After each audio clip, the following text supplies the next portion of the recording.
ये आपको ग्राफ से है, ग्राफ से रिलेटेड यानी कहने का मतलब है कि आपको लॉन्ग क्वेश्चन दिया रहेगा, उस पर आपको बनाना है क्वेश्चन से दो चर वाले रैखिक समीकरण।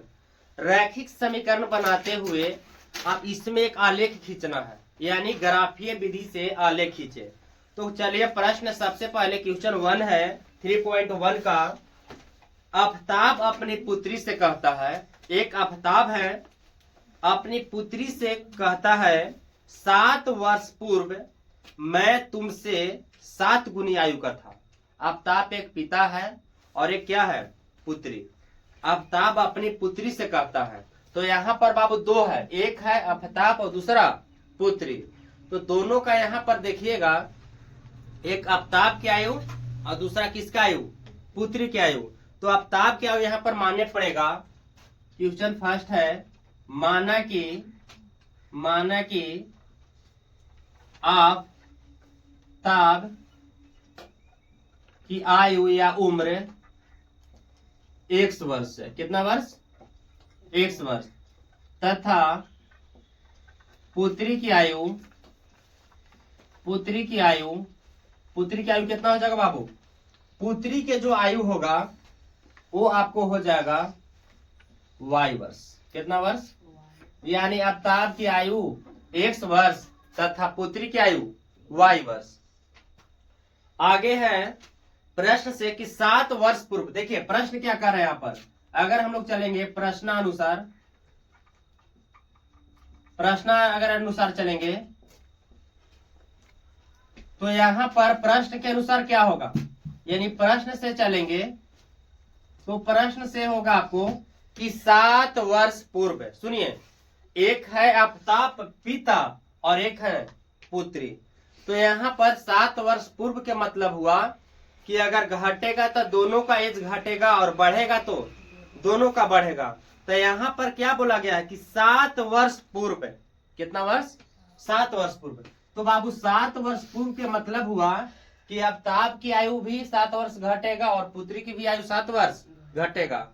अगर पूछता यहाँ पर कहता कि 7 वर्ष बाद, तब बाद में क्या करते, जोड़ते, लेकिन पूर्व में क्या कहते हैं, घटाते हैं। पूर्व कहे या पहले कहे उसमें क्या करेंगे, माइनस करेंगे। बाद कहे उसमें क्या करेंगे, जोड़ेंगे। तो यहाँ पर कितना वर्ष बोला है, 7 वर्ष पूर्व। तो आफताब की आयु x है, तब पूर्व में यानी पहले में क्या होगा, घटेगा, और पुत्री की क्या आयु है, y है। तो y में भी कितना वर्ष, 7 वर्ष।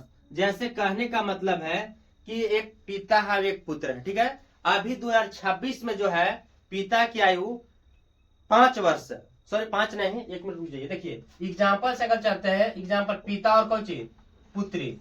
तो पिता की अभी जो वर्तमान आयु है 21 वर्ष। कितना वर्ष, 21 वर्ष। और पुत्री की जो आयु है कितना वर्ष, 5 वर्ष। ध्यान दीजिएगा। अब हम आपको से पूछेंगे, बताइए 5 वर्ष बाद पिता की आयु कितना होगा। 5 वर्ष बाद पिता की आयु कितना हो जाएगा, 26 वर्ष होगा। अब यही पूछेगा कि पुत्री की आयु 5 वर्ष बाद कितना हो जाएगा, 10 हो जाएगा। 5 और 5 10। अगर 5 वर्ष पहले कहेगा तो क्या करेंगे, माइनस करेंगे, घटाएंगे। तो 21 में से 5 गया 16।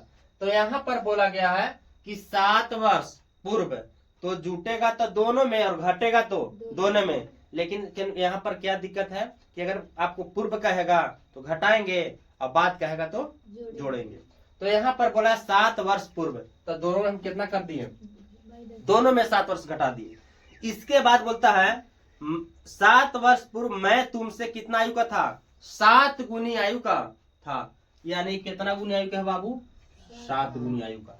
सुन लीजिए, अब इसका हम लोग इक्वेशन बनाएंगे x - 7, और यहाँ पर 7 में y से करें कितना y, 7y और 7 49। तो यहाँ पर आगे हो जाएगा x - 7, और एक तरफ सबको लाओ, माइनस कितना y, 7y, और ये माइनस है तो इधर किस में होगा, प्लस में। तो x माइनस कितना, 7y, क्योंकि x पर क्या आपको है, 2 चर वाला रैखिक समीकरण बनाना है। 1 चर वाला नहीं, कितना चर वाला, तो x माइनस कितना y, 7y, और 49 में से 7 गया, कितना बचेगा, प्लस में कि माइनस में, प्लस में। तो बाबू समीकरण कब बनेगा, तो x माइनस 7y और जो प्लस में है उधर बराबर में किसमें होगा, समीकरण फर्स्ट। ठीक है। इसके बाद अगर चलेंगे पुनः इसे, आप चलते हैं पुनः प्रश्न से। किसे? पुनः प्रश्न से। यहां पर बोलता है कि 3 वर्ष बाद, कितना वर्ष बाद? 3 वर्ष बाद।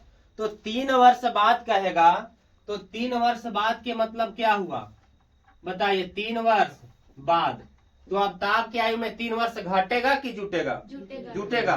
बाद बोल रहा है, तो अब ताप की आयु x है, x में कितना वर्ष जोड़ना है? 3। तो पुत्री में भी कितना जुटेगा? 3।